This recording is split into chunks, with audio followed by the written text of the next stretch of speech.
90 minutes de direct essentiellement consacrées à l'actualité sportive. Voilà ce qu'on vous réserve. Mesdames, Messieurs, bonsoir et bienvenue sur le plateau de la Grande Team. Au sommaire de la Grande Team, le tour de l'information sportive, c'est dans LGT News. Faut-il s'inquiéter des absences répétées de Seko Fofana au regroupement? Ça fait l'actu. Excellente émission sur la 3 en compagnie de Marie-Christine Begré et sa team.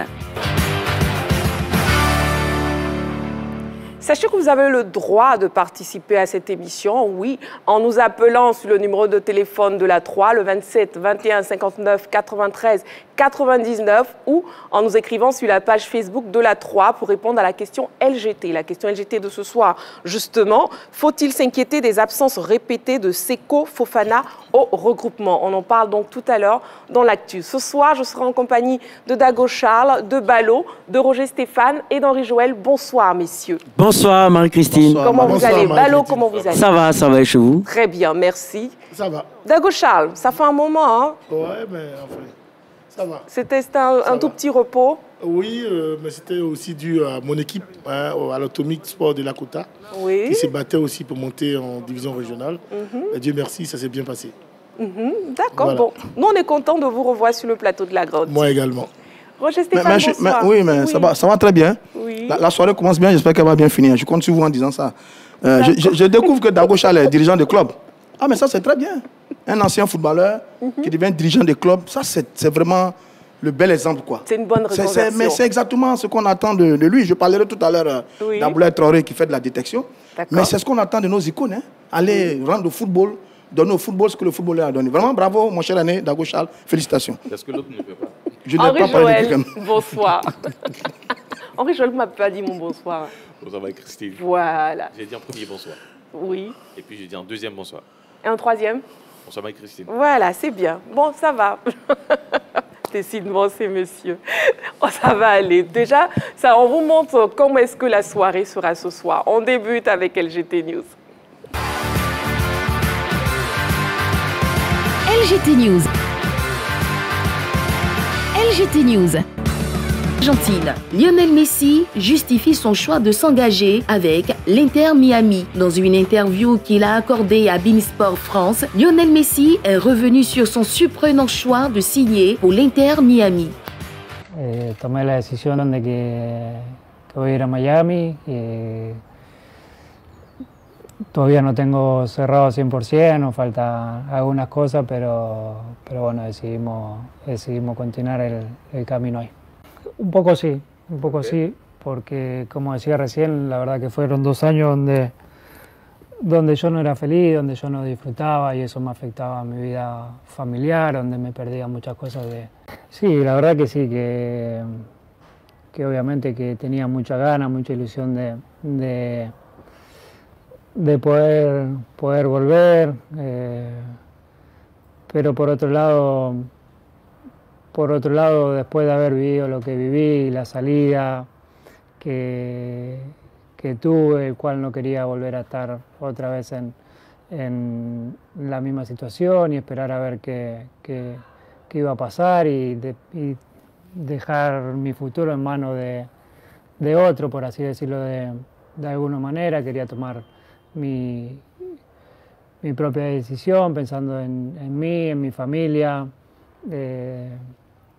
Si bien escuché que se decía que la liga había aceptado todo y que estaba todo bien para que vuelva, todavía faltaban muchísimas otras cosas que se den. Escuché que tenían que vender jugadores o bajar sueldo a jugadores y la verdad que yo no quería pasar por eso ni hacerme cargo o tener algo que ver con todo eso. La verdad que ya se me acusó de muchísimas cosas que no fueron ciertas en mi carrera en el Barcelona y ya estaba un poco cansado, no quería pasar por todo eso.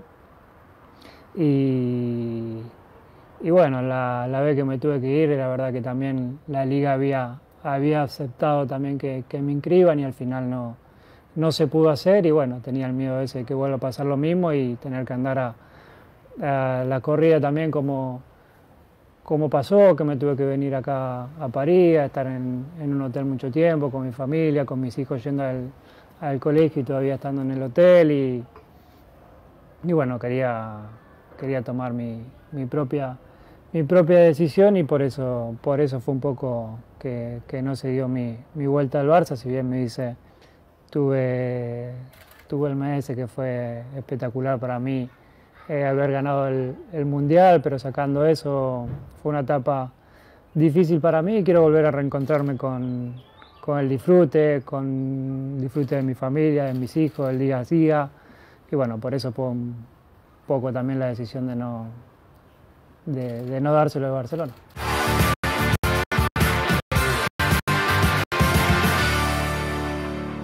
Vous l'avez remarqué, les news de ce soir étaient donc composées de basketball, d'athlétisme, de tennis et de football. Le débrief se fait donc maintenant avec vous, messieurs. Roger Stéphane. Oui, un petit mot quand même sur Marie-Josée Talou, on n'en parle pas beaucoup en ce moment. Oui. Pourtant, elle est bien sur les pistes. Hein. Elle a fait quelques bonnes petites performances en ces temps-ci, notamment deux victoires en Italie et en Pologne. Son dernier temps, c'est 10,82. Très bien. Ballot, avec vous, on parle de Messi? Oui, absolument. Lionel Messi qui s'engage avec l'Inter Miami aux États-Unis. Faut savoir que déjà, l'une des raisons principales qui a poussé Lionel Messi à se rendre aux États-Unis, c'est le cadre de vie floridien. La Floride qui est un bel état des États-Unis. Mais derrière, il faut savoir qu'il y a des enjeux financiers importants pour Lionel Messi. Il faut savoir que Lionel Messi va bénéficier d'un statut protégé. Ce statut se dénomme Designated Player, c'est-à-dire que c'est autorisé pour les franchises aux États-Unis. 3 joueurs par effectif ont droit à ce statut protégé-là. Et derrière, il permet à Lionel Messi de pouvoir tout simplement bénéficier d'un salaire conséquent. Il faut savoir que dans cette loi Designated Player, qui est la loi Beckham, elle permet également aux franchises américaines de fixer un salaire, le salaire qu'ils souhaitent, tout en ne dépassant pas le seuil maximal autorisé par la loi américaine. Et derrière, il y a un sponsoring important composé d'Adidas et de Apple, 2 contrats que Lionel Messi... Les marques ne se disent pas. Oui, mais bon, enfin, je veux dire que Lionel Messi, c'est très important aussi pour l'information. Lionel Messi a signé 2 contrats importants avec ces sociétés. Il va bénéficier de bénéfices partant de pourcentage en ce qui concerne les différents bénéfices. Maintenant, du côté du FC Barcelone, il faut savoir qu'il y a un autre son de cloche. Le Barça dément l'information qui signale que Lionel Messi, qui n'était pas en mesure de recruter Lionel Messi, car le 5 juin, Rodri Messi, le père de Lionel Messi, a tout simplement envoyé un message à Joan Laporta pour lui dire que Lionel Messi décide de s'engager avec l'Inter Miami. Donc du côté du Barça, tout a été mis en œuvre pour l'accueillir, mais c'est Lionel Messi finalement qui a privilégié la destination américaine. D'accord. Bon, Ballot, carton jaune. Et vous passez tout à l'heure à ma caisse pour la pub. Barcelone n'a plus l'argent. D'accord, Charles, vous rebondissez sur le sujet. Juste rebondir sur le cas de Lionel Messi. Oui. Profiter du cas de Lionel Messi pour donner conseil aux plus jeunes. Ceux qui veulent embrasser la carrière de footballeur, ça veut dire qu'à ce haut niveau-là, il faut pouvoir à un moment donné faire certains choix. Il y a le choix sportif, certes, mais il y a aussi le choix financier. Quand on voit Lionel Messi, on peut se dire qu'il est vraiment bien encadré. Parce qu'il aurait pu aller en Arabie Saoudite pour je ne sais pas combien de millions d'euros et puis vivre une vie hostile, parce que nous avons été là-bas, nous autres là. Ce n'est pas vraiment évident pour les Africains ou bien les Occidentaux. Et donc, il a su calculer quand même les envies de sa famille, sécuriser sa famille et en même temps avoir tous ces gros sous-là du côté des États-Unis. Donc, c'est juste pour dire aux jeunes gens et que quand on veut embrasser une carrière aussi, il faut faire attention. Il y a des choix à faire, des choix sportifs, certes, mais aussi les choix financiers. Quand on arrive à faire la jonction, franchement, on s'en sort bien. C'est le cas de Messi. D'accord. Bon, merci bien, messieurs. Nous, on marque une petite pause, juste le temps de la pub. Vous ne bougez surtout pas parce que seulement dans quelques secondes, nous recevrons Jonathan Kodjia, footballeur international ivoirien. Ce sera dans un tout autre décor de la grande team. À tout de suite, juste le temps de la publicité.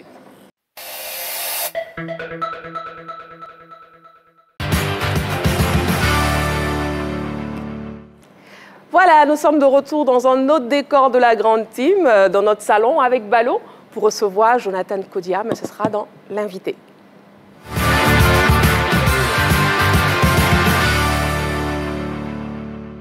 Notre invité de ce jour est un footballeur international ivoirien. Il est surnommé l'homme de Boaké pour ses performances remarquables avec les éléphants. Accueillons donc dans ce salon Jonathan Kodja. Bonsoir Jonathan. Bonsoir Jonathan Kodja. Prenez place. Comment vous allez? Très bien, merci et vous? Très bien, ben merci déjà d'avoir répondu à l'appel de la grande team. C'est un plaisir de vous avoir. Je serai accompagné de Ballot. Oui, bonsoir Jonathan Kodja. Rebonsoir Jonathan Kodja. Bienvenue à la 3. Merci. Et nous, on a une petite vidéo de présentation. Hein. Donc, si vous permettez, on regarde la vidéo. C'est bon? Problème, ouais. Ok, on y va donc pour la vidéo. Alors, Jonathan, est-ce que vous aimeriez ajouter quelque chose à cette vidéo? Non, magnifique présentation, franchement, Oui. j'ai rien à... Tout a été dit? Tout a été dit. Très bien. Et à quel moment vous avez décidé de faire du football? Ouais, j'étais très très jeune, hein. Je pense que j'ai commencé, à l'époque, ça s'appelait Poussin, parce que je sais que maintenant, ils ont changé l'appellation. On surnomme ça maintenant U19, etc. Mais à l'époque, moi, j'étais en Poussin. J'avais commencé à Clamart, en France. Et de là, j'ai quand même enchaîné pas mal de clubs dans la région parisienne pour terminer maintenant au Qatar. D'accord, et du côté de Reims, on constate que vous avez été formé dans ce club-là, mais on constate aussi que durant votre parcours français, il y a eu beaucoup de prêts. De Reims à Cherbourg, de Cherbourg au Stade Malherbe de Caen. Qu'est-ce qui a expliqué ces nombreux prêts? En fait, j'ai un parcours atypique. Je pense que je suis rentré dans le monde professionnel très très rapidement et aussi tardivement. Parce que c'est vraiment dans ma dernière année de centre de formation que j'ai eu accès au Stade de Reims. Avant ça, j'étais vraiment dans des clubs amateurs. Ce qui fait que je n'avais pas forcément cette culture professionnelle, cette notion d'hygiène au niveau footballistique. Ce qui fait que quand je suis rentré dans le domaine professionnel, j'ai eu certaines difficultés à comprendre et assimiler le monde professionnel. Ce qui m'a valu d'être prêté à plusieurs reprises pour vraiment me rendre compte de certaines choses et de pouvoir évoluer en tant qu'un vrai professionnel. Et ce qui a été le cas. Donc j'ai été quand même content de pouvoir vivre ces prêts-là. Ce qui m'a permis de m'aguerrir, de me former, de comprendre les rouages du football. Parce que c'est vrai qu'étant jeune, on n'a pas cet apprentissage forcément. Donc de passer par ces prêts-là, ça m'a forgé. D'accord, et justement, vous parlez tout à l'heure du fait que vous n'arriviez pas à assimiler certaines choses dans le monde professionnel. C'est à quel niveau précisément? Non, c'était dans l'hygiène de vie. Je pense que je sortais de mon quotidien avec ma famille. Voilà, je n'avais pas forcément les codes d'horaire à respecter au niveau de la nutrition, au niveau du sommeil.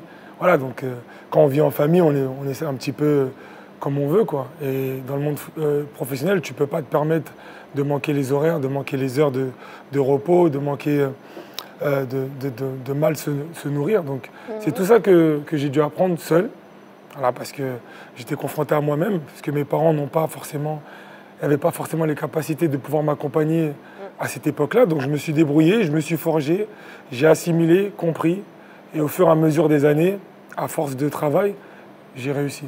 Et quels sont les sacrifices que requiert votre vie de footballeur? Bon, pour ma part, énormément. Ce qui a été le plus compliqué pour moi, c'est la distance avec ma famille, parce que je suis quelqu'un d'assez familial. Hein. J'aime bien être dans mon cocon avec ma famille, mes frères et sœurs, actuellement mes enfants et ma femme. Mais c'est vrai que la distance, ça m'avait beaucoup peiné. Parce que quand on vit des moments difficiles, souvent c'est la famille qui nous réconforte. Surtout moi, ma mère, elle était très proche, elle est proche de moi toujours aujourd'hui, mais à l'époque, parce que maintenant je suis devenu un homme, mais à l'époque, en tant que jeune homme, elle aimait beaucoup me chouchouter. Fais attention, mange bien, est-ce que tu as mangé, etc. Donc, c'est les attentions d'une maman, en fait. Et c'est vrai que quand tu es distant et que tu n'as pas l'occasion de voir ta maman tout le temps, bon, bah, ça te touche beaucoup. Et aussi l'aspect, comme je l'ai dit, au niveau de la nutrition et du sommeil. Alors, on n'a pas le temps de s'amuser, sortir, faire ce qu'on veut. Et mais est-ce que maintenant, vous voyez que vous réalisez la vie de footballeur que vous aurez rêvé? Est-ce que c'est la vie que vous aurez rêvé? Honnêtement, pour être honnête avec vous, ma réponse, ça va être un peu bizarre. Ouais. C'est que je n'avais pas pensé que la vie de footballeur était comme ça. Moi, j'étais quelqu'un d'assez simple dans ma vie. Je ne me prenais pas beaucoup la tête. Et surtout, j'avançais pas à pas. Donc, même quand j'ai commencé au niveau professionnel, je m'étais quand même fixé... C'était comme ça, c'est-à-dire? La vie de footballeur était comme ça? Vous n'avez pas pensé que la vie était comme ça? En fait, il y a énormément de choses qu'on découvre quand on rentre dans le monde professionnel, qu'on ne le sait pas quand on est jeune joueur ou qu'on est en centre de formation. Et quand on rentre dedans et qu'on le découvre, on est soit surpris, soit choqué, je pense. Après, ça dépend de tout un chacun. D'autres personnes le maîtrisent, d'autres personnes le subissent. Mais c'est vrai que moi, à travers mon parcours, j'ai découvert des choses surprenantes qui m'ont forgé et après à devenir un homme. D'accord. Et en ce qui concerne la carrière que vous iriez rêver avoir, j'aimerais savoir, lorsqu'on fait un comparatif avec votre parcours français et votre parcours anglais, ça saute aux yeux que l'Angleterre a été pour vous un pan important de votre carrière. Du côté des Villains, c'est 35 buts en 105 matchs. Avec Bristol City, les stats sont encore au-dessus. Du côté de la France, votre seul fait d'armes, c'est le fait d'avoir été meilleur joueur de Ligue 2 en 2015. Donc, comparativement, dans ce parcours-là, est-ce que vous confirmez que l'Angleterre avait été un championnat qui correspondait à votre profil de joueur? Vous venez de résumer le pourquoi. J'expliquais tout à l'heure que quand on rentre dans le domaine professionnel, souvent on est surpris. C'est qu'en allant en Angleterre, j'ai eu des a priori. Je me suis dit, je ne suis pas prêt, je suis jeune. En France, j'ai fait une saison vraiment où j'ai confirmé, mais je n'avais pas prouvé encore le talent que je pouvais apporter à certaines équipes. Donc le fait d'aller en Angleterre, au début, j'avais une réticence et je n'étais pas sûr de moi. Et agréablement, effectivement, en allant en Angleterre, j'ai été surpris que ma personnalité, ma manière d'être, ce que je dégageais, qui je représentais, ça a matché en fait, ça a pris directement et voilà, ça a été vraiment une super belle expérience pour moi. Je pense que le championnat anglais aussi reflète un peu mes caractéristiques footballistiques. Je vais vite, je suis puissant, je suis athlétique, je suis bon de la tête, je suis un petit peu fin techniquement, donc l'Angleterre a été vraiment fait pour moi. Et de tous les clubs que vous avez fréquentés, quels sont les clubs qui vous ont le plus touché? Je vais dire dans un premier temps Angers, parce qu'à Angers, ça a été un petit peu la résurrection. Parce qu'à Reims, comme je l'ai dit, les différents clubs que j'ai pu faire avant, j'ai eu pas mal de difficultés à m'adapter pour devenir effectivement un professionnel. Mais ensuite, à Angers, j'ai eu cette confirmation-là. J'ai eu comme une révélation, on va dire, de savoir vraiment ce que je voulais et où je voulais aller. Et j'ai confirmé, ce qui a fait que, forcément, en confirmant au niveau footballistique sur le terrain, après les choses se décampent à tous les niveaux. Donc ça m'a permis ensuite d'enchaîner en Angleterre. Et la confirmation extrême, ça a été Aston Villa, parce que Aston Villa, ça a été vraiment un tournant dans ma carrière, parce que c'est ce qui m'a permis aussi d'arriver en sélection de Côte d'Ivoire et m'a permis de pouvoir me développer comme je le voulais. Quand vous signez un contrat, vous privilégiez quoi? L'aspect financier ou plus le côté sportif? En fait, l'aspect financier, ça fait partie du jeu. Le footballeur qui prétend ne pas considérer l'aspect financier, c'est pas possible. Maintenant, effectivement, il faut aussi voir les projets personnels, c'est-à-dire qu'est-ce qu'on veut dans le football. Est-ce qu'on veut devenir une méga star? Est-ce qu'on veut devenir un joueur légendaire? Est-ce qu'on veut simplement devenir un joueur emblématique selon le club où on veut aller? Tout dépend des objectifs. Pour ma part, effectivement, mon objectif, c'était d'être le meilleur dans le club où je œuvrais. Donc ça a toujours été ça, en premier. Ensuite, effectivement, l'aspect financier rentre en compte parce qu'on est des êtres humains, il y a la famille derrière, il y a les projets personnels, etc. Donc l'aspect financier, pour moi, ce n'est pas non plus la priorité. Oui, mais est-ce que derrière, étant Aston Villa, vous n'avez pas rêvé d'être dans un top club anglais pour avoir une plus grande visibilité? Si, comme tout le monde, j'ai aspiré à ça. Après, malheureusement, il y a des aléas dans le football qu'on ne maîtrise pas, notamment les blessures. Et je n'ai pas été épargné par ça à mon niveau. Parce qu'à chaque fois que j'avais eu l'opportunité de signer dans un grand club, j'ai contracté une énorme blessure. Voilà, 2 fois, je me suis cassé les chevilles. Au moment de signer, à l'époque, c'était à Arsenal. Donc voilà, malheureusement, c'est le football. Je ne peux pas revenir en arrière. Je n'ai pas de regrets parce que tout ce que Dieu fait est bon. Je pense que je devais passer par là peut-être pour comprendre énormément de choses dans ma vie. Donc, mais effectivement, j'aurais aimé aspirer à jouer dans un plus gros club qu'Aston Villa en tout cas. Et dans votre cas, comment votre famille a vécu votre carrière professionnelle? Ils sont passés par toutes les étapes. Hein. Franchement, surtout ma mère. Parce que ma mère, elle revient de loin, elle s'est beaucoup battue pour nous éduquer, pour nous nourrir, pour faire le maximum pour nous. Arrivant en France, ça n'avait pas tout été facile pour elle, donc elle s'est vraiment battue pour nous. Donc le fait de pouvoir la récompenser par mon travail, ça a été la plus belle chose que je pouvais faire dans ma vie. Et bon, après, elle a profité, hein, comme tous les mamans, elle a pu voyager, s'acheter des belles choses, avoir sa maison, donc je suis vraiment content. Surtout, elle est heureuse de la réussite de son fils. Oui, Balo. Et justement, on en vient maintenant aux éléphants de Côte d'Ivoire, puisqu'on a passé en revue votre parcours. Au niveau des éléphants de Côte d'Ivoire, il y a eu des hauts et des bas. D'abord, il y a eu des hauts vous avez été reconnu comme étant l'homme de Boaké, le successeur de Didier Drogba. Est-ce que c'était quelque chose qui impliquait beaucoup de pression sur vos épaules ou est-ce que vous l'avez bien vécu et que ça vous a permis d'aller de l'avant en ce qui concerne les éléphants? Oui, forcément, j'ai eu de la pression parce que être comparé à Drogba, c'est quelque chose d'énorme. Surtout qu'en arrivant en sélection, je ne pensais pas avoir ce statut-là. Donc le fait qu'on puisse me comparer à Drogba m'a donné une pression, mais positive. Me dire, ah, en fait, tu es dans le vrai.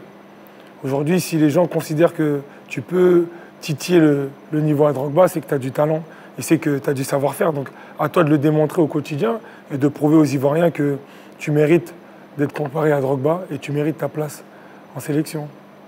D'accord. Et derrière, on en vient au bas parce que derrière, il y a eu cette CAN 2019, demi-finale face à l'Algérie de Djamel Belmadi, où c'est vrai, vous marquez un but, mais derrière, il y a une pléthore d'occasions de buts manqués.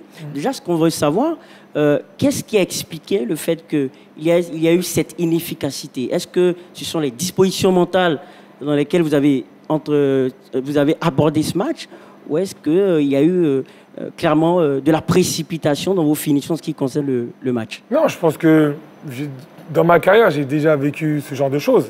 Sauf que les gens ne le savent pas parce qu'ils ne sont pas forcément tout le temps au quotidien. Mais dans la vie d'un attaquant, effectivement, il y a des matchs où des fois on passe à côté. Pour mon cas, je ne suis pas passé à côté de ce match-là, mais peut-être qu'effectivement, j'ai été inhibé par l'enjeu. Et je pense que je n'étais pas le seul. Et souvent, dans ces cas de figure-là, il faut quelque chose pour débloquer cette situation. Et souvent, c'est mental. On a besoin d'un déclic pendant le match qui nous permet de se dire non, là, vas-y, t'as pas été bon, ou la première mi-temps, c'est pas satisfaisant, il faut que tu rebondisses, c'est pas terminé, il y a une possibilité. Et dans mon cas, c'est le pénalty manqué de l'Algérie qui m'a fortifié dans mon esprit de me dire s'il rate le pénalty alors qu'il avait la possibilité de tuer le match et de complètement éteindre nos espoirs, tu as cette responsabilité de peut-être rebondir et prouver que tu as la possibilité de remettre sur rail l'équipe de Côte d'Ivoire. Donc, j'ai eu la chance de pouvoir le faire. Malheureusement, ce n'est pas qualifié. La suite a été un autre désavantage. Mais ce que j'ai pu retenir de ce match-là, c'est qu'on a quand même été unis, malgré la difficulté. On a su rebondir, on a su montrer que malgré tout, on a une force de réaction. Jonathan Kodjia, est-ce que vous comptez revenir en équipe nationale? Est-ce que la CAN 2023 vous intéresse? En fait, revenir, ce n'est pas ma décision. Je pense que la décision va devenir du terrain. Si je suis performant, je pense que le coach, forcément, aura un œil sur moi. Vous êtes en contact avec le coach, Jean-Louis Gasset? Actuellement, non. Je pense que, comme tout coach, il a pris contact avec moi auparavant pour savoir un petit peu mon état d'esprit, la situation dans laquelle j'étais. Mais aujourd'hui, voilà, il prépare une compétition. Forcément, il va privilégier les joueurs en forme, en tout cas, et surtout qui sont dans ses tablettes. Peut-être qu'aujourd'hui, je ne le suis pas, mais qu'on n'est pas sûr de l'avenir. Donc peut-être qu'à l'avenir, les choses pourraient changer. Et quel regard vous jetez sur l'équipe actuelle? Non, moi je suis très satisfait du fait qu'il y a énormément de joueurs que j'ai vu progresser, énormément de joueurs que j'ai vu se développer durant les 2 dernières années. Je vois une évolution, je vois une perspective arriver, je vois qu'il y a une possibilité que cette équipe de Côte d'Ivoire puisse gagner la CAN. Je vois qu'il y a des attaquants aujourd'hui qui se révèlent au grand jour, comme Allard, parce que moi quand je suis arrivé, quand il est arrivé, et que je l'ai rencontré, il n'était pas au niveau qu'il est aujourd'hui. Aujourd'hui, voilà, il a démontré à l'international qu'il est un grand attaquant. Il y a le petit Crasso aussi qui pousse derrière. Il y a Kwame aussi qui est derrière aussi. Donc, on a du talent. On a de quoi faire. On a de quoi prouver notre valeur. Donc, je ne m'inquiète pas pour ça. La CAN, en tout cas, on va y faire une très, très grande compétition. Oui, alors, Jonathan, on se pose la question, quel pourrait être votre apport dans cette équipe nationale? Parce que lorsqu'on regarde les profils de l'attaque de l'équipe nationale de Côte d'Ivoire actuelle, votre profil est à profusion. On a Jean-Philippe Crasso, on a Sébastien Haller. Compte tenu de cette multiplication de votre profil actuellement dans l'équipe nationale de Côte d'Ivoire, quel pourrait être éventuellement votre apport si vous êtes appelé par Jean-Louis Gasset? Moi, je pense que c'est juste le fait que j'ai de l'expérience au niveau de la CAN. Je pense que c'est ça où j'ai un avantage sur eux, on va dire, c'est le fait que j'ai une connaissance à ce niveau-là. Je sais ce que ça demande, je sais ce que ça nécessite comme effort, comme concentration, comme sacrifice. Je ne dis pas qu'ils ne pourront pas. Je pense que chaque humain et chaque personne est capable de réaliser des choses à partir du moment où il est préparé. Mais je sais que moi, à l'avance, j'aurai cette possibilité de préparer une CAN avec plus de garantie, on va dire. Jonathan, lequel de vos buts vous a le plus marqué?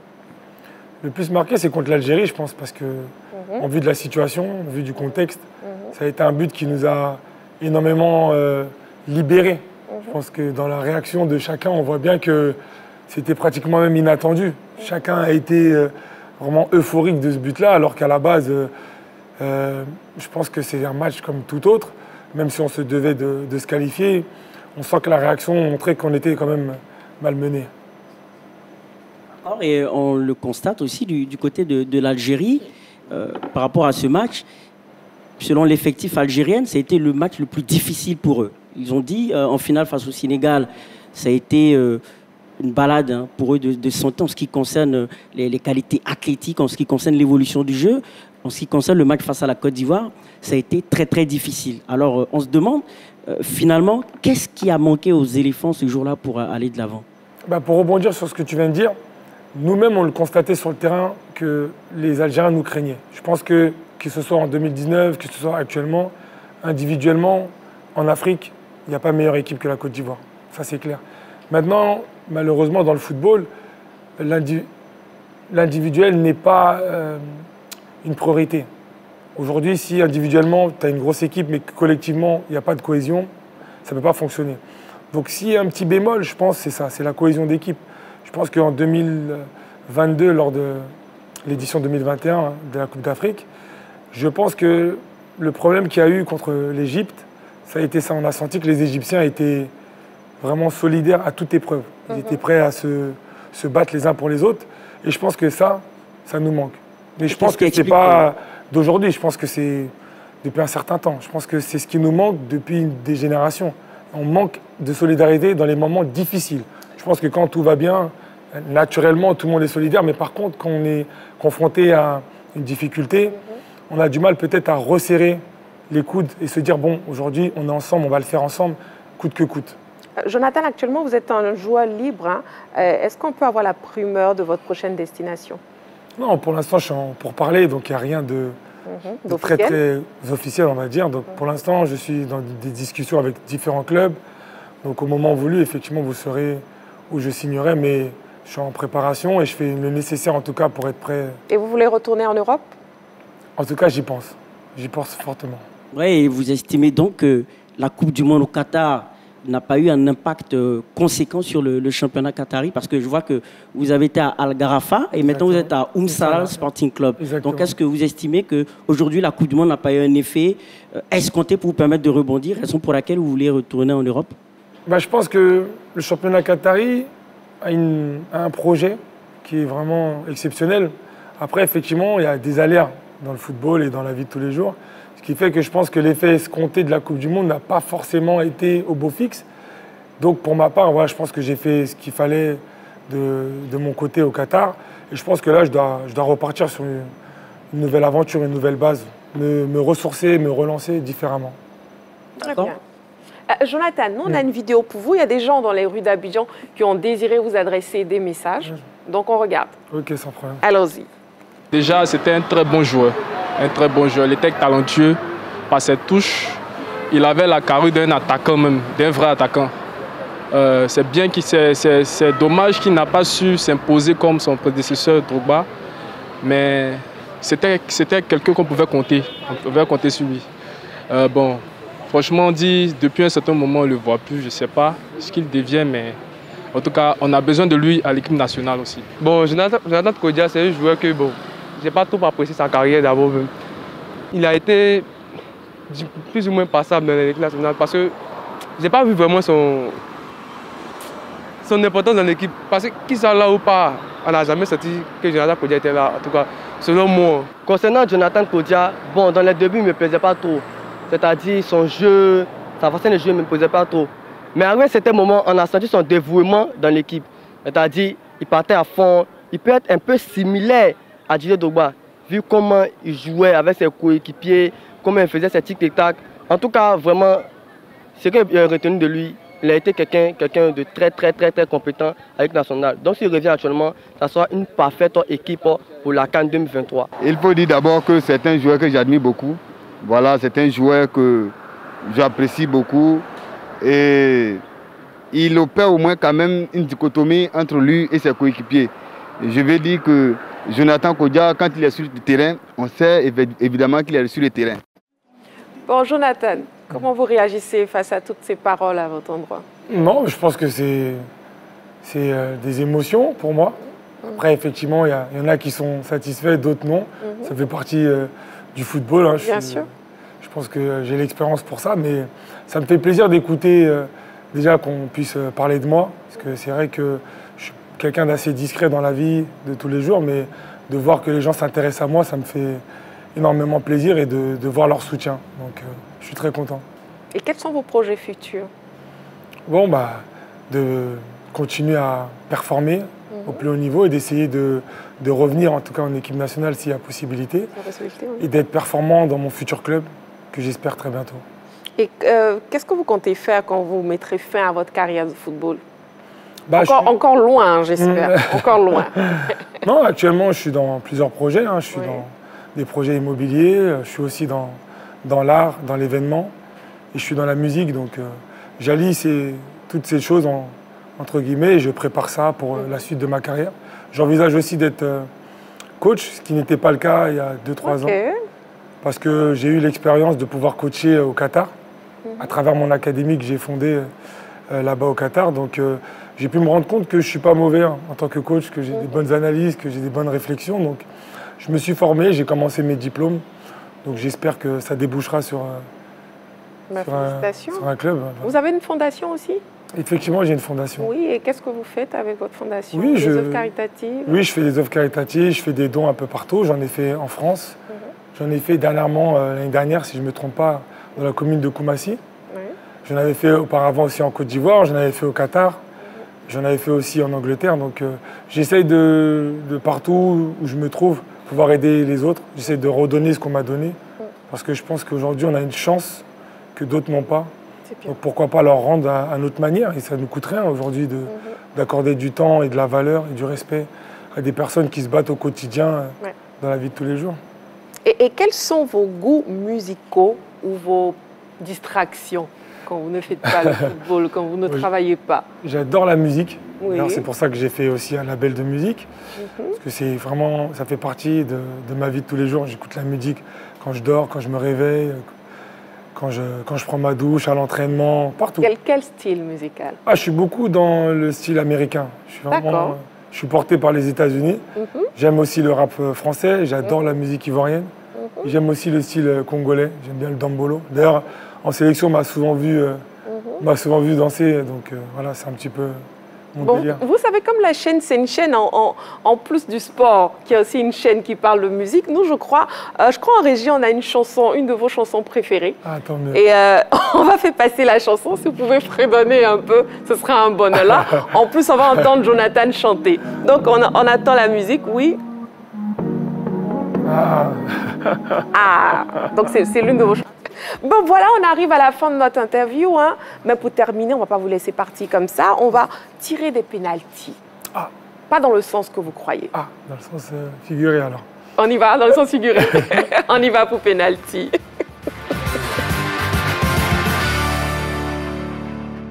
On va vous présenter des images, tout simplement. Et derrière chaque image, il y a forcément quelqu'un que vous connaissez. Donc, ce qu'on vous demande, c'est de vous adresser à cette personne comme si la personne est juste en face de vous. Donc, on y va pour penalty 1. Premier penalty.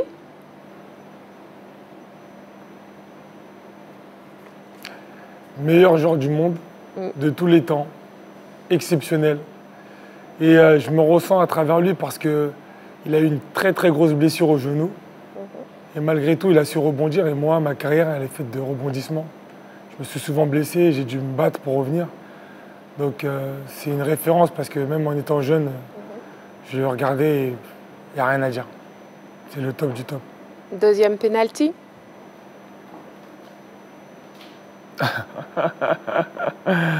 L'homme le plus fou d'Angleterre. C'est un ami. Hein, j'ai connu, il était très jeune. Hein, quand je suis arrivé à Aston Villa, il était encore un jeune joueur, très prometteur. C'était l'un des meilleurs de sa génération et de sa catégorie. Donc aujourd'hui, je ne suis même pas étonné qu'il soit à ce niveau-là. Je pense qu'il le mérite et j'espère qu'il va gagner. Parlez-lui directement, la Ligue des Champions. Comme s'il était en face. Parlez-lui. Jaco, rendez-vous en Ligue des Champions et j'espère que tu vas la gagner. 3e penalty. Ah, mon jumeau. Non, c'est mon artiste préféré, honnêtement. J'adore ce qu'il fait, j'adore sa musique, j'adore son style, j'adore tout. Gouna, on est ensemble. Prochain penalty. Ouais. Très grosse pensée à Didier Arafat, paix à son âme. Une très grosse valeur africaine, un représentant de la Côte d'Ivoire, et je pense que, comme tout le monde, a été touché par sa perte, et on espère qu'il repose en paix. En tout cas, paix à son âme, et merci pour tout ce qu'il a fait pour la nation ivoirienne. Daïzougou. Voilà, c'est la fin des pénaltys de Jonathan Kodjia. Merci beaucoup, infiniment merci d'avoir répondu à notre appel. On espère vous revoir très bientôt, surtout en sélection. J'espère aussi. Et puis voilà, merci beaucoup. Bonne chance pour la suite de votre carrière. Merci beaucoup. Merci. Ben, je voulais juste profiter aussi pour t'offrir le maillot, si ça te dérange pas. À qui? À toi. Merci beaucoup, je Merci prends. beaucoup, merci pour ton hospitalité. Merci beaucoup, Jonathan. Je vais bien le porter. Merci beaucoup. Voilà, c'est la fin de l'invité. On marque une petite pause. Tout à l'heure, on se retrouve dans le tout autre décor de la grande team. On était avec Jonathan Kodjia. Merci.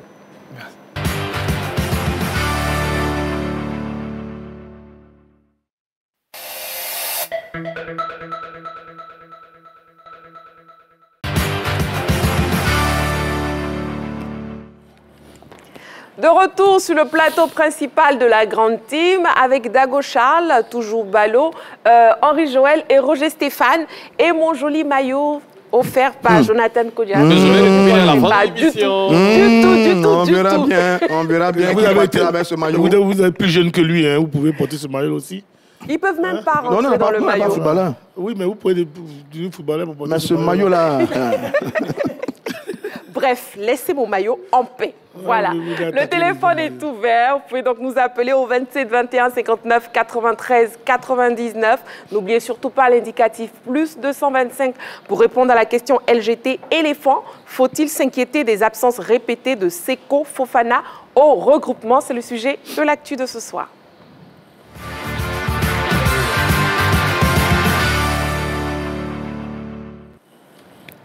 L'absence de Seko Fofana de la dernière liste communiquée par Jean-Louis Gasset est sur toutes les lèvres. Des interprétations diverses qui ne rassurent pas sur la volonté réelle du sociétaire de Lens à rejoindre les éléphants dans une forme optimale pour la CAN 2023.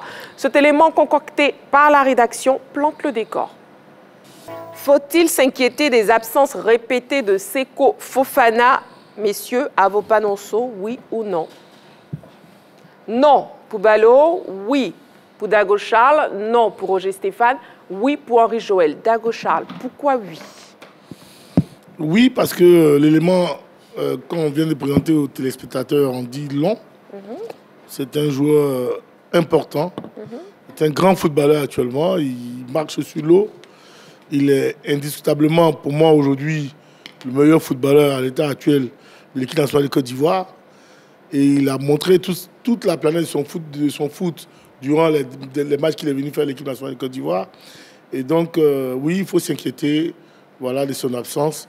Mais ce n'est pas lui-même, en fait, même qui m'inquiète.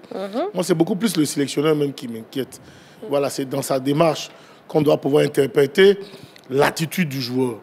Parce que quand on va en sélection, il y a toujours généralement une communication qu'il y a entre un footballeur et son sélectionneur.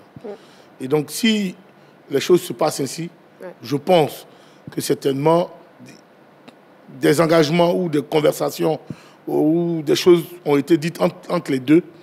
Et soit l'un n'a pas respecté ses engagements, ou alors le sélectionneur n'arrive pas à satisfaire un certain nombre de choses de Seko. Donc, pour moi, c'est beaucoup plus le sélectionneur qui me laisse froid dans le dos. Sinon, Seko, pour moi, quand tu le vois jouer, c'est le gars qui est engagé pour l'équipe nationale de Côte d'Ivoire. Il aime la nation ivoirienne. Donc, il n'y a pas de raison que lui ne vienne pas. Maintenant, est-ce que le cadre le cadre sied à son retour ou bien à ce qu'il vienne. À côté de cela, je ne voudrais pas qu'on s'attarde un peu trop sur son absence par rapport à ce match qui vient. Parce que, après tout, on est déjà qualifié. Voilà. Mais c'est beaucoup plus pour la cohésion, beaucoup plus pour le groupe qui va se faire, se dessiner à partir du mois de novembre, septembre-novembre. Parce que c'est ça la vraie préparation démarre. C'est à ce niveau-là que je pourrais parler des véritables inquiétudes. Mais sinon, pour moi, pour l'heure, c'est beaucoup plus le sélectionneur qui m'inquiète par rapport à sa façon de manager ce groupe dans lequel Sékou doit venir s'imposer. D'accord, voilà. Ok, d'accord, Charles.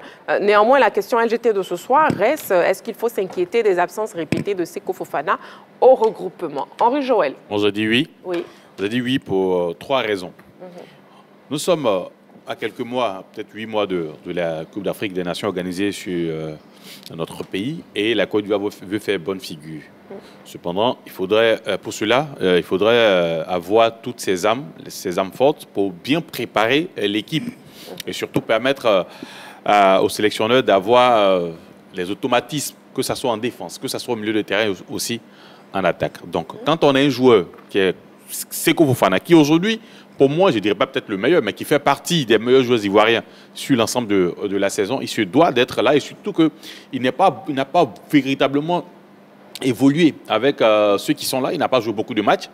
Donc, c'est un joueur qui continuellement doit venir et surtout permettre à l'entraîneur de créer quelque chose avec lui au milieu de terrain. Ça fait partie du système, le point 1. Et aussi, je dis, ça peut créer un problème au niveau de la cohésion du groupe. Parce qu'aujourd'hui, vous avez des joueurs qui, ayant peut-être effectué le même nombre de matchs, peut-être même plus que lui, qui arrivent en sélection. Je ne sais pas ce qui a été décidé entre lui et le coach, mais qui arrivent en sélection, qui jouent à son même poste et qui viennent, qui se tapent un peu toute l'Afrique, qui font tous les voyages et qui, par exemple, peuvent se voir perdre la place de titulaire au profit d'un Sékou Fofana qui viendrait peut-être enfin à l'approche de la CAN. C'est pour cela que je parle de cohésion de groupe. Je ne sais pas encore, je reviens sur peut-être des accords, peut-être des deals qui ont été faits entre lui et le coach, mais il a joué que 38 journées cette saison. À des moments, on nous parle de repos, de fatigue, de pulbasie. Bon, on nous donne pas mal d'arguments sur son absence. On sait tous qu'il a prolongé avec Lens. Et Lens jouera la Ligue des Champions la saison prochaine. Donc, si, avec le championnat de France, où on a 38 journées et quelques matchs de coupe, il n'arrive pas souvent à venir en sélection, ce n'est pas quand Lens sera engagé en Ligue des Champions, en championnat de France et dans les coupes, qu'il aura le temps ou qu'il ne sera pas fatigué pour venir jouer avec l'équipe nationale. C'est pour ça que je dis, c'est à 3 niveaux. Pour le plan de jeu, pour la cohésion du groupe et surtout pour la saison à venir. C'est pour ça que je dis qu'il faut s'inquiéter de ses absences parce que quand le moment viendra pour lui, peut-être de disputer plusieurs compétitions et surtout peut-être la plus importante de sa carrière, la Ligue des Champions, est-ce qu'il aura le temps de venir encore en sélection? Voilà là, mes inquiétudes sur le cas Sékou Fofana. D'accord. Sur la page Facebook de la 3, on a Touré Richard qui nous dit « Bien sûr que c'est inquiétant, c'est l'un des meilleurs joueurs et on voit son parcours en Europe. Et il faut noter que ce monsieur a du talent et je pense qu'avec lui, on peut vraiment remporter cette coupe. » Oui, j'ai dit non. Est-ce qu'on doit s'inquiéter des absences répétées de Sékou Fofana? J'ai dit non, mais c'est un nom un peu subtil. Non, parce que Sékou, il n'a aucune référence en équipe nationale. Il n'a aucune référence avec les éléphants de Côte d'Ivoire. C'est-à-dire qu'il n'est pas Zinedine Zidane. Il n'est pas Diego Maradona. Il n'a jamais gagné la Coupe du Monde pour nous. Il n'a jamais gagné la Coupe d'Afrique pour nous. Il n'a absolument jamais rien fait de bon avec les éléphants. C'est juste 2 bons matchs amicaux. Donc, ce n'est pas une référence. C'est un très bon joueur. Il est très talentueux. Il fait une superbe saison. Il a un potentiel énorme qui peut aider, oui, c'est vrai, notre sélection dans les grandes campagnes. Mais quand moi je le regarde, j'ai le sentiment qu'il n'a pas l'amour du maillot. Il n'a pas l'amour de la sélection nationale. C'est ce que vous pensez? Oui, ça c'est mon sentiment. Il manque de respect aux Ivoiriens. Il provoque et il nargue un peu ses coéquipiers de la sélection nationale. Moi je trouve que c'est un élément écarté du groupe, tout simplement. Parce que avec lui, sans lui, on aura notre équipe, on ira jouer. S'il avait été un joueur du type Yaya Touré, du type Didier Drogba, du type Michel Platini, on a dit, ah, attention, on est en train de perdre quelqu'un de très précieux, mais quelqu'un sur ces dernières sorties qu'il y a 2 matchs amicaux, 2 très bons matchs amicaux, on ne va pas se casser la tête pour lui. Maintenant, les joueurs écartés, on en a plein dans l'histoire. Hein? Didier Deschamps, il a écarté Karim Benzema, meilleur joueur français. Il allait gagner la Coupe du Monde. Plus tôt, hein, dans les années 90, Aimé Jacquet, il a sorti de l'équipe de France Cantona, David Ginola, Franck Sauzé. Il a fait monter des jeunes garçons comme les Zinedine Zidane, les Dugarry et autres, Bissette Lizarazu. Il allait gagner la Coupe du Monde après, 4 ans après. Donc j'estime que Seko, il n'est pas en train de rendre service à notre sélection par son attitude. Et si on ne fait pas attention, ça va être un cas perturbateur pour la sélection. Parce que ce que dit Henri Joël est très pertinent. S'il doit venir en sélection au mois de novembre parce qu'il veut jouer la CAN et qu'il est titulaire à la CAN, ça peut provoquer des bruits dans la sélection. C'est maintenant qu'il doit venir pour être dans le groupe, pour souffrir avec les autres, pour travailler la cohésion, pour se préparer ensemble, pour former une équipe, pour former un ensemble, pour aller ensemble justement à cette Coupe du Monde. Mais il n'y a pas. Moi, je trouve que c'est vraiment désolant. Il y a un gars au potentiel qu'il a, mais je dis qu'il ne va pas nous manquer parce qu'il n'a aucune référence, il n'a aucun fait d'âme avec la sélection ivoirienne. D'accord. Voyons ce que pense M. Touré Bakary qui nous appelle de Yopougon. M. Touré Bakary, bonsoir. Bonsoir, Marie.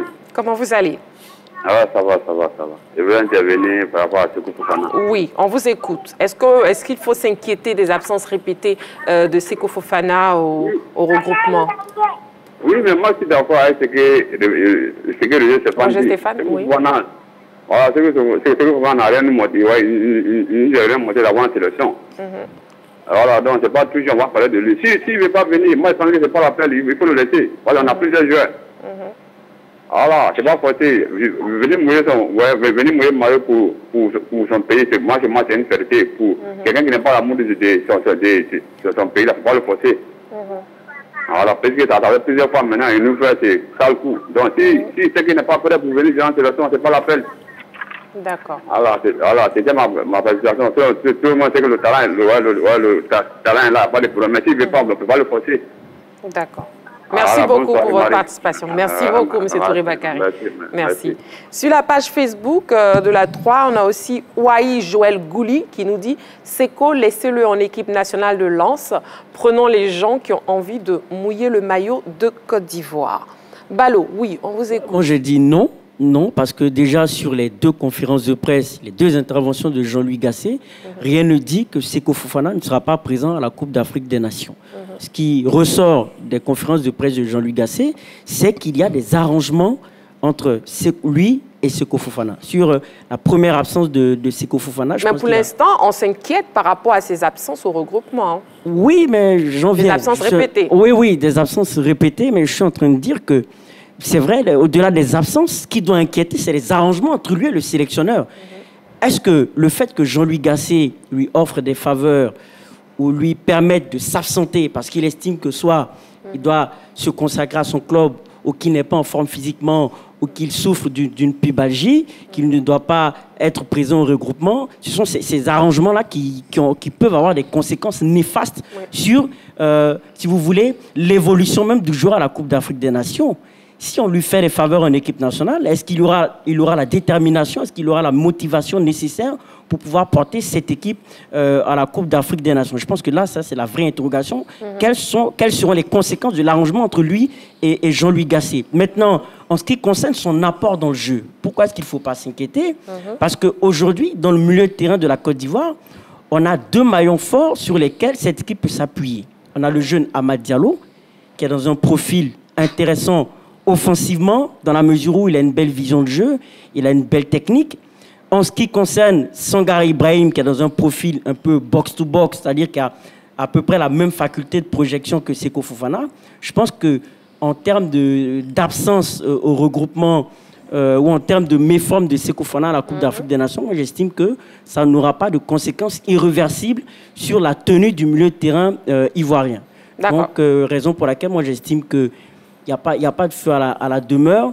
S'il doit y avoir des inquiétudes, c'est par rapport aux arrangements entre Jean-Louis Gasset et Seko Fofana qui peuvent avoir des répercussions sur la sélection. D'accord. On a un appelant de San Pedro, M. Bayan Lionel, qui nous appelle de San Pedro. J'espère que je prononce bien votre nom. Bonsoir. M. Bayan Lionel. Bon, je crois qu'il est parti. Bon, on continue. Hein. Êtes-vous convaincu néanmoins des arguments de Jean-Louis Gasset? Bonjour Stéphane. Mais c'est justement ça, parce que depuis hier, on le dit, on n'a pas d'éléments factuels pour confirmer si effectivement il est indisponible pour maladie ou pas. Mais si le sélectionneur l'a dit, on veut bien y croire. Mais ce sont les faits répétés qui nous emmènent à dire ce genre de choses-là. Parce que quand même, la dernière fois, il a refusé de venir parce qu'il voulait se consacrer à son club. N'est-ce pas? Lens était en bataille pour le titre et la Ligue des Champions, etc. On pouvait comprendre. Là, il est malade. On n'a pas d'éléments factuels. Ensuite, il avait déjà fait ça sous Patrice Baumel. Je me souviens qu'à l'époque, Baumel avait sorti le secret de leur conversation en disant, je parlais avec le garçon, il m'a dit de se consacrer à son club. Tout le monde lui était tombé dessus. Même Dago Charles sur ce plateau était tombé sur Patrice Baumel. Mais maintenant, on se rend compte que les mêmes éléments se répètent encore sous Gasset. Donc, ça veut dire que le garçon, il est coutumier du fait. C'est un habitué, un peu comme ça aussi dans nos styles. C'est ça qui nous dérange un peu. Quand on nous dit, par exemple, que oh oui, il est talentueux, etc. Mais je dis, les arrangements pour que les garçons viennent en sélection, mais c'est tous les joueurs. Quand un sélectionneur va parler à un garçon pour l'amener en sélection, il lui fait une promesse. Mais je suppose qu'il y a les mêmes arrangements avec Wilfried Senghor.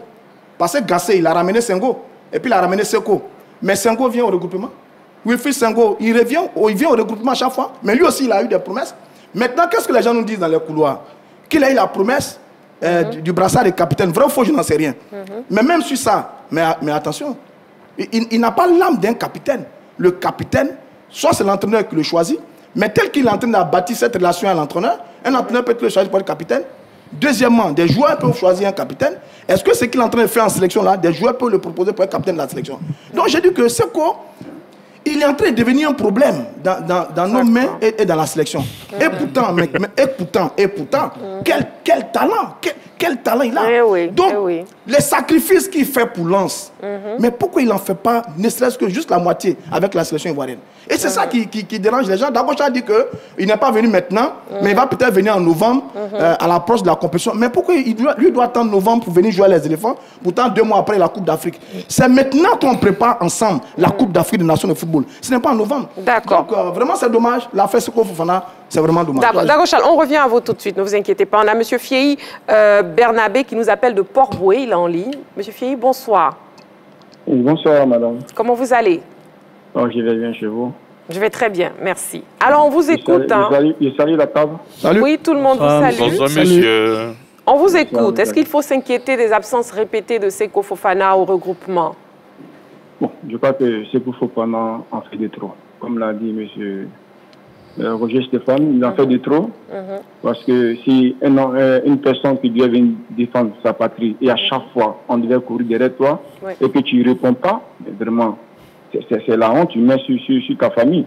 Le pays en a besoin de toi venir représenter, pour venir porter le drapeau. Et toi, à chaque fois, tu as des arguments alors que tu rends service aux d'autres nations, aux d'autres pays. Mais à quoi ne pas venir faire service à ta nation pour qu'on puisse apporter et rapporter une coupe pour ajouter ta carrière. Mais si tu vas rester là jusqu'à dans ton club et ne pas servir ton pays, mais il va que ça, c'est pas la peine. On a des grands joueurs qui sont là, on a des bons joueurs qui sont là. C'est tout sa tête. C'est un bon joueur, c'est un grand joueur. Mais il n'a pas été si grand que Drogba, si grand joueur comme Yaya Touré, comme l'a dit M. Roger Stéphane. Il y a des grands joueurs avant, des grands joueurs même qui peuvent venir dans la sélection.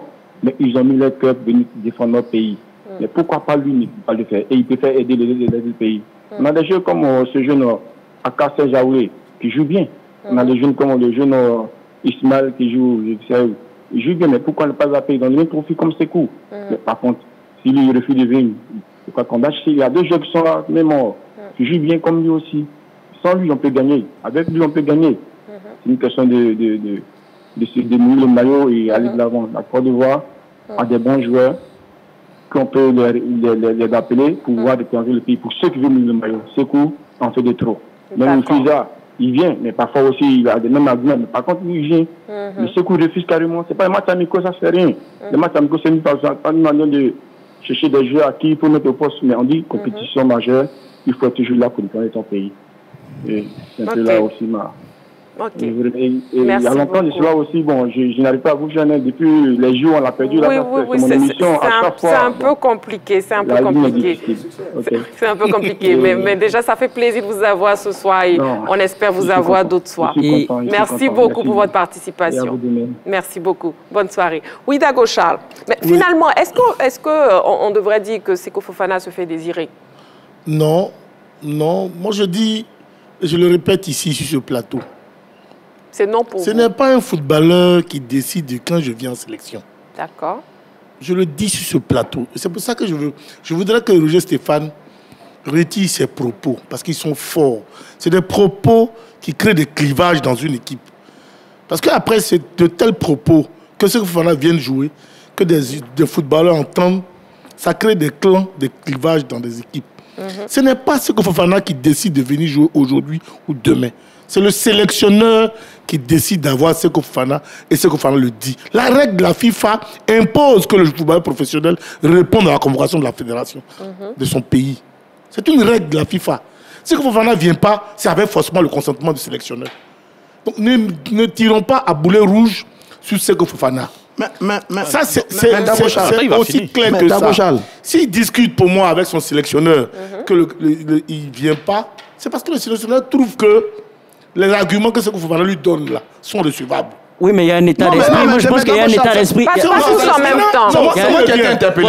Je veux dire que quoi? Maintenant, les conséquences là, il faut les tirer. C'est le sélectionneur. Si tu peux te priver d'un tel joueur par rapport à son attitude ou par rapport aux discussions, mais tu as un objectif à atteindre. Donc, va dans cet objectif.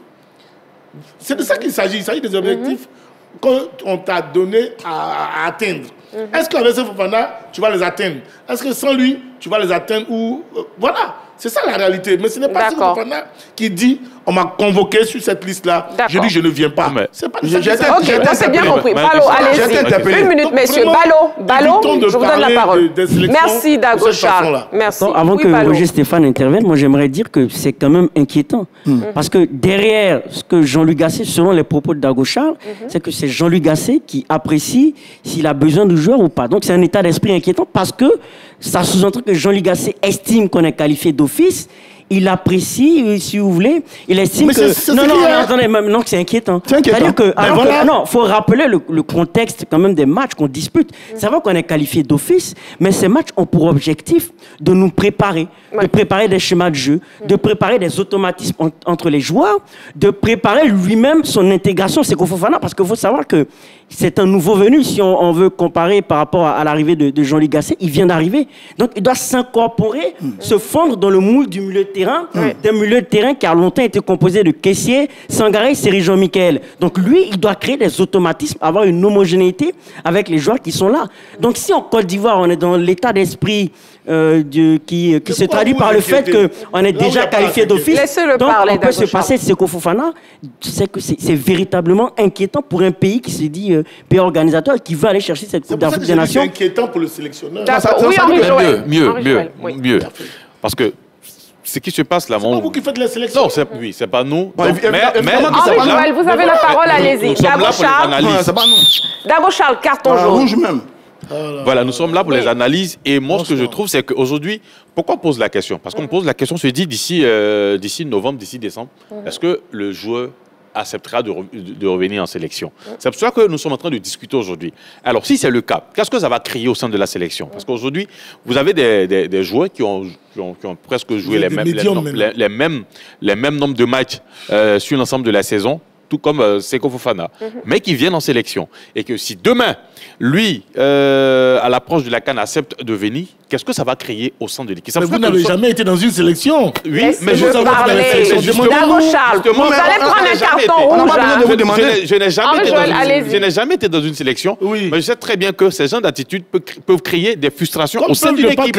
Si, ça peut créer des frustrations. Parce que comme nous ici, par exemple, comme nous ici, nous sommes habitués à venir chaque soir faire une émission. Et puis, il y a quelqu'un parmi nous, ou peut-être dans l'équipe, qui ne vient pas.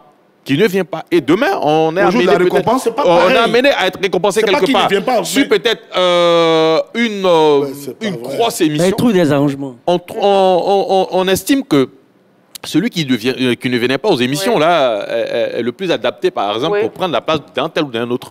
Mais franchement, si c'est moi qui sors de l'équipe, bon, je ne vais pas aimer. Je vais pas du tout. D'accord. Bon, messieurs, c'est bien compris, s'il vous plaît.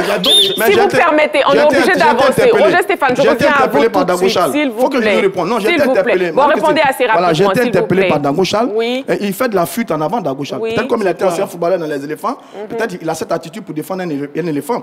Ou alors nous, on n'a pas joué, mais au moins, on s'est observé. Parce que quand il dit, moi, je vais créer des désordres dans la sélection, moi, je ne vais pas créer des désordres dans la sélection. C'est Gasset qui sélectionne, il appelle les joueurs qu'il veut, en qui il a confiance, ils vont aller jouer. Ces garçons sont des professionnels qui sont habitués à toutes sortes de commentaires. D'ailleurs, Bailly, Kessé et autres, on les insulte tout le temps, ils viennent, ils jouent sans problème. Donc, je ne vais rien créer du tout. Celui qui va créer les problèmes de la sélection, ça pourrait être Seko Fofana. Parce que c'est l'attitude de Seko Fofana. Pourquoi on en débat? Parce qu'il y a un problème.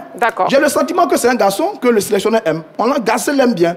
Mais si on t'aime en retour, il faut amener celui qui t'aime là à avoir plus confiance en toi, mais ce n'est pas le cas. Parce que son attitude... Parce qu'il dit qu'il n'a pas confiance en lui, Gasset. Parce que son attitude là... Pour quand vous convoquez un joueur, s'il n'est pas disponible à 100%, vous dites à un garçon, venez jouer. Mais que dans l'échange, vous avez le sentiment qu'il n'est pas disponible à 100%, mais vous ne l'appelez pas. Or, le garçon, il montre justement qu'il n'est pas disponible à 100% avec jouer en sélection. Je vais rester avec mon club. Donc ne me perturbez pas, je vais rester concentré. Donc s'il vient me jouer les éléphants, il ne sera pas concentré. 2, là maintenant c'est une maladie, etc. Donc le garçon, s'il n'est pas disponible à 100%, le sélectionneur ne peut pas prendre le risque de l'envoyer parce qu'il ne va pas jouer. C'est exactement ce qui arrive à Gasset sur le cas Seko Fofana. Donc Dangochal fait de la diversion parce qu'il a joué les éléphants, mais c'est tout à fait faux ce qu'il a fait. Avec la France. Ce que vous dites est très intéressant, mais nous sommes obligés d'avancer. Nous avons aussi des personnes dans les rues d'Abidjan qui ont répondu à la question LGT. On les écoute. En ce qui concerne l'absence répétée de Seko Fofana, on ne doit pas s'inquiéter parce que nous avons déjà un groupe fort au niveau du milieu de terrain. Il y a Sangaré, il y a Bamin, il y a encore Jean-Michel. Donc s'il n'est pas là, ils peuvent jouer. Avant qu'ils ne viennent, il y avait des éléphants et après aussi, il y aura des éléphants. La Côte d'Ivoire est en préparation pour sa CAN qu'elle organise. Et la Côte d'Ivoire doit gagner cette CAN-là. Nous devons encore croire à ce rêve de 2015. Pour cela, des pionniers comme Seko Fofana, comme Gervinho doivent être présents. Aujourd'hui, le milieu ivoirien, lorsqu'on le prend, quand on prend Seri Jean-Michel, quand on prend Seko Fofana, ils nous font un très beau jeu et on l'a vu ici lors de nos récents matchs amicaux. L'absence répétée de Seko Fofana n'est pas normale et je pense que l'entraîneur de Côte d'Ivoire doit faire un effort pour regrouper tous les enfants, tous les joueurs plutôt. Et Seko Fofana, il faut qu'il revienne parce que la CAN prochaine, c'est la Côte d'Ivoire qui organise. Je pense qu'il faut les pions sûrs de la Côte d'Ivoire pour qu'on puisse mener à bien cette CAN. Donc Seko Fofana doit être présent. Pour l'absence de Seko Fofana, nous devons nous inquiéter parce que ça devient répétitif.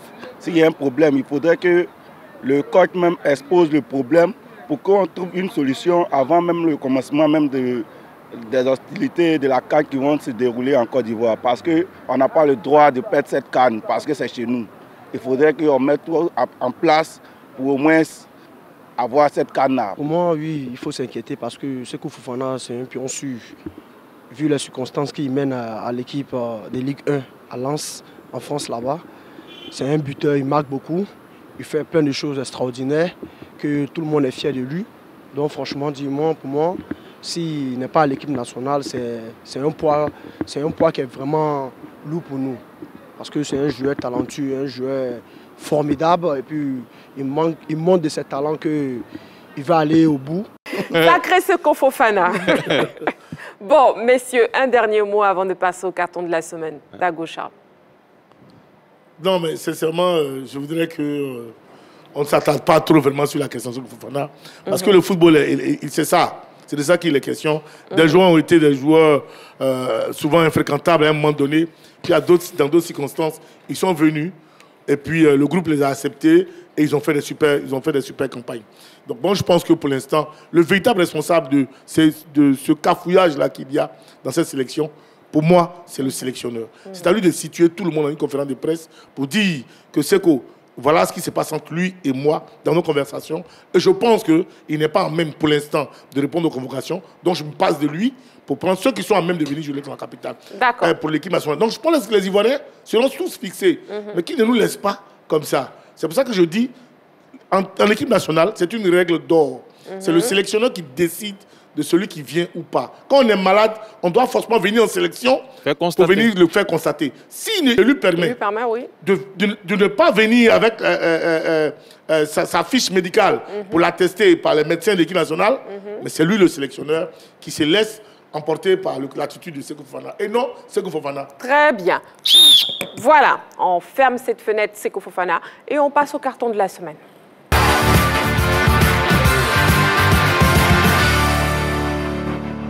Le principe est simple, hein.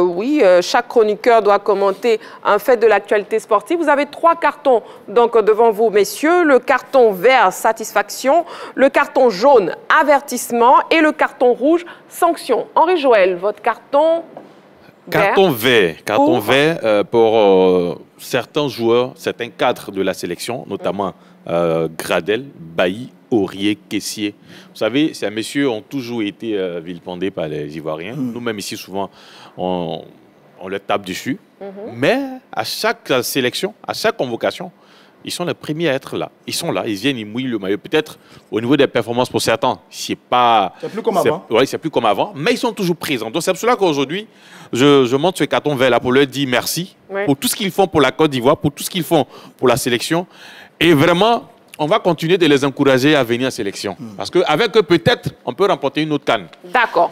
OK. Roger Henri-Joël. Ballot, votre carton. Oui, carton vert pour les Hammers de West Ham qui ont remporté la Ligue Europa Conférence. Il faut dire que c'est leur deuxième trophée, leur deuxième Coupe d'Europe depuis 1965. Le premier trophée date de la Coupe d'Europe des vainqueurs de Coupe en 65 et en 76 ils ont été finalistes et remportent leur deuxième trophée tout en marquant dans les dernières secondes du match, dans les dernières minutes grâce à Bowen. Oui. Donc carton vert aux Hammers de West Ham. Okay, d'accord. Dagochal, votre carton. C'est vrai que j'aurais bien voulu donner mon carton vert à Xavi par rapport à Messi. Le micro. Ouais, c'est vrai que je voulais donner mon carton vert à Xavi par rapport à l'élégance avec laquelle il a apprécié le départ de Messi du côté des États-Unis.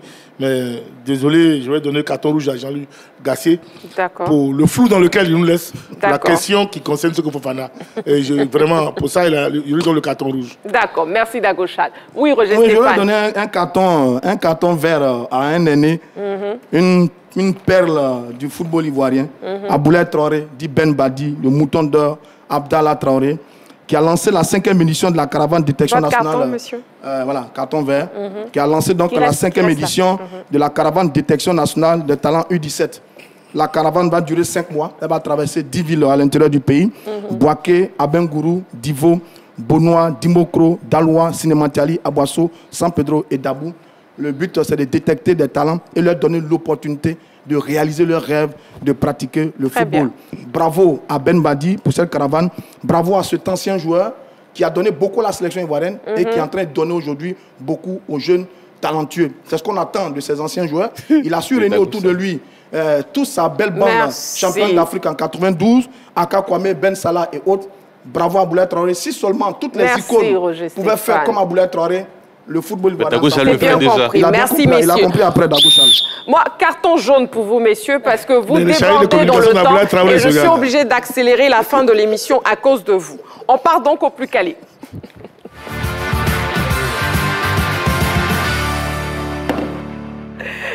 Le plus calé de ce soir concerne la finale Ligue Europa Conférence 2023. Donc vos ardoises. Équipe A, composée de Ballot et Dagochal. Équipe B, composée d'Henri-Joël et de Roger Stéphane. Vous répondez assez rapidement aux questions. Merci. Première question. Combien de titres de champion d'Angleterre compte West Ham United? A, 0. B, 2. C, 4. 0, 2 ou 4. Équipe B, B. Équipe A, Ballot, je dis assez rapidement. C'est fini, non. On nous a arraché des points ici pour ça. C'est la réponse A, 0. Non. West Ham United n'a jamais été champion d'Angleterre. Est-ce que je vais terminer cette émission ce soir? Je ne suis pas d'accord. Deuxième question. On nous a arraché des points ici pour ça. En quelle année Christian Kwame a-t-il signé à la Fiorentina? A, 2019, c'est bien fait pour vous. B, 2020. C, 2021. 2019, 2020 ou 2021. Équipe A, Équipe A. La réponse B. Équipe B. La réponse C. C'est la réponse B 2020. Christian Kwame a signé à la Fiorentina en janvier 2020 en provenance du Genoa. On va gâter le jeu tout de suite. Troisième question. Quel est le premier vainqueur de l'histoire de la Ligue Europa Conférence? Quel est le premier vainqueur? C'est bon, Roger Stéphane? OK. A. Villarreal. B. AS Roma. C. Francfort. A, B ou C? Équipe B. La réponse B. Équipe A, la réponse B. C'est la réponse B, AS Roma. La Ligue Europa Conférence est à sa seconde édition. La première a été remportée la saison dernière par l'AS Roma. Quatrième question. Combien de titres de champion d'Italie compte la Fiorentina? Combien de titres de champion d'Italie compte la Fiorentina? A, 0. B, 1. C, 2. 0, 1 ou 2. Équipe B, la réponse B. Équipe A, la réponse B. C'est la réponse C. La Fiorentina a remporté le Scudetto en 1956 et 1969. Cinquième et dernière question. Sur quel stade évolue West Ham United en Premier League? A. London Stadium. B. Wembley. C. Loftus Road. A, B ou C? Équipe B, C. Équipe A, A. C'est la réponse A, London Stadium. On a gagné. West Ham United. J'ai pas encore donné les résultats. On a gagné. Réclamation. Bref. Réclamation. On ne fait pas roulement le tambour ici. Réclamation, on ne veut pas. Le jeu a mal commencé. Le jeu a mal débuté ici. On nous a retranché des points. L'équipe A composée de Ballot et de Dago Charles. Félicitations, messieurs. Roger Stéphane, tu es un bon sportif. Voilà. Merci, messieurs. Merci beaucoup. Merci, Roger Stéphane. Merci, Henri Joël pour le Toy Boyu. Dago Charles et Ballot. Si, on va vous n'aurez pas de dîner après l'émission. Quoi? Non, je ne vous ai pas. Prolongation. On continue l'émission. On ne sort pas ici. Merci, Chevaux. C'est la fin de la grande team de ce soir. On se retrouve demain pour la grande finale en direct 20h30 sur la 3. D'ici là, prenez soin de vous et n'oubliez pas, faites toujours du sport.